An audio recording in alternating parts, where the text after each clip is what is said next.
Israel की तरफ से 100% कंफर्म हो गया है कि वो ईरान पर हमला करेगा।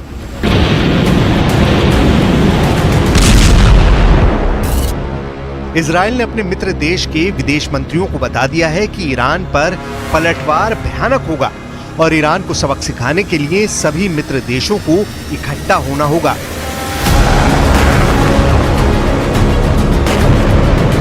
पश्चिम एशिया की युद्ध पहेली अब धीरे धीरे खुल रही है।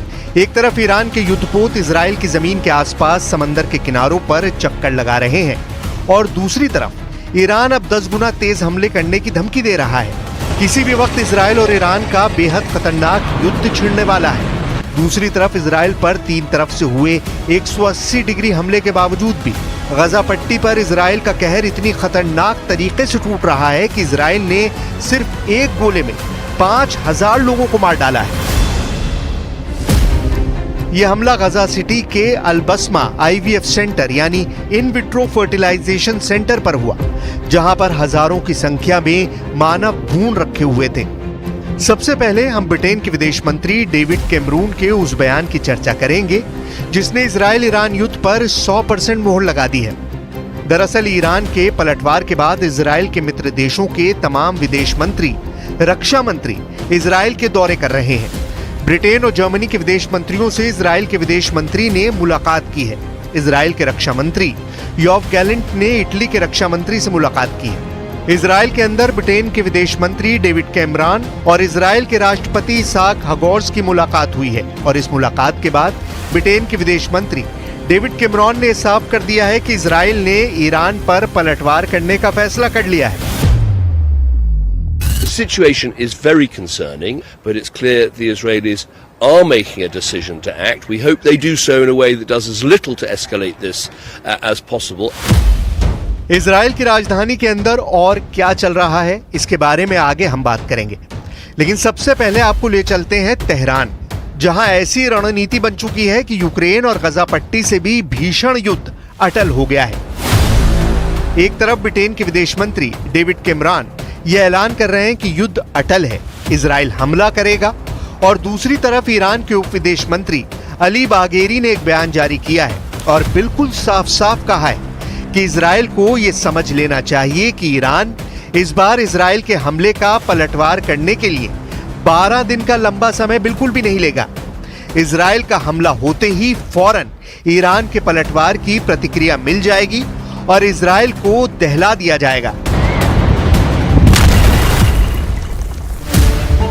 इजराइल की राजधानी तेल अवीव में इजराइल के मंत्री अपने साथी गठबंधन देशों के प्रतिनिधियों के साथ युद्ध की शुरुआत से पहले जबरदस्त बैठकें कर रहे हैं और दूसरी तरफ ईरान की राजधानी सेना दिवस मना रही है।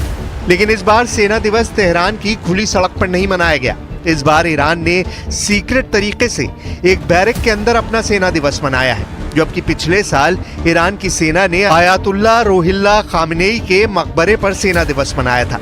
हालांकि ईरान ने इसका कोई कारण नहीं दिया है कि उसने गुप्त तरीके से सेना दिवस क्यों मनाया, लेकिन इसे इजराइल के पलटवार के खौफ से जोड़कर देखा जा रहा है। ईरान के सेना दिवस में बाकायदा ईरान के राष्ट्रपति इब्राहिम रईसी का एक बयान भी सामने आया और इस बयान में उन्होंने कहा कि अगर इजराइल ने हमला किया तो इस बार प्रतिक्रिया बहुत बड़े पैमाने पर होगी और बहुत कठोर होगी।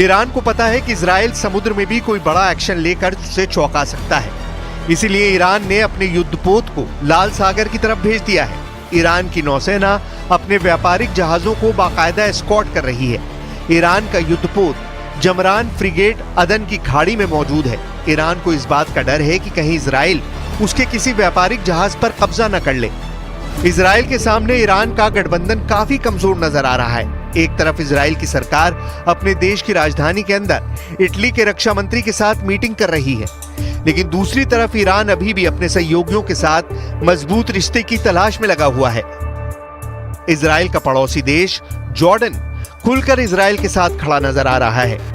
वेस्ट एशिया के बाकी इस्लामी देश असमंजस में नजर आ रहे हैं और वो इस युद्ध से दूर रहने की नीति पर अमल करते हुए दिख रहे हैं। ईरान और रूस के विदेश मंत्रियों ने आपस में फोन पर बातचीत जरूर की है, लेकिन फिर भी ये गठबंधन इजराइल के गठबंधन के सामने बेहद कमजोर नजर आता है, क्योंकि इजराइल के साथ अमेरिका न सिर्फ खुलकर खड़ा है, बल्कि अमेरिका के जनरल और अमेरिका, फ्रांस और ब्रिटेन का पूरा साजो सामान इजराइल की सुरक्षा में तैनात है। ईरान और उसके सहयोगियों के लिए इस वक्त भी सबसे बड़ी मुसीबत इजराइल का सुरक्षा कवच बना हुआ है। लेबनान में ईरान के सहयोगी हिजबुल्लाह के पास ईरान के द्वारा दी गई मिसाइल ही है और दक्षिण लेबनान में एक बार फिर इजराइल पर टेस्ट फायर किए गए। इजराइल पर 6 मिसाइलें दागी गईं, लेकिन इजराइल ने 6 की 6 मिसाइलें बेकार कर दी और उन्हें इजराइल की धरती पर गिरने से पहले ही मार दिया। दूसरी तरफ इजराइल बेखौफ होकर गजा पट्टी में लगातार कोहराम मचा रहा है। बीते 24 घंटे के अंदर इजराइल ने गजा पट्टी में 24 ठिकानों पर हमले किए और इनमें 56 लोगों को मार दिया है। इजराइल अब तक 33,899 फिलिस्तीनियों को गजा में मार चुका है और 76,664 फिलिस्तीनियों को घायल कर चुका है। दूसरी तरफ फिलिस्तीन हर साल की तरह इस साल भी 17 अप्रैल को कैदी दिवस मना रहा है। इस वक्त भी इजराइल की जेलों में 9,500 फिलिस्तीनी राजनीतिक कैदी मौजूद हैं। इनमें से 561 को उम्र कैद की सजा मिली हुई है। गाजा पट्टी में 7 अक्टूबर से 15 मार्च के बीच 349 ऐसे हमले हुए जो संयुक्त राष्ट्र से जुड़े संगठनों पर हुए हैं, जिसमें संयुक्त राष्ट्र का झंडा फहरा रहा था, और इन हमलों में भी 408 विस्थापित लोगों की मौत हुई।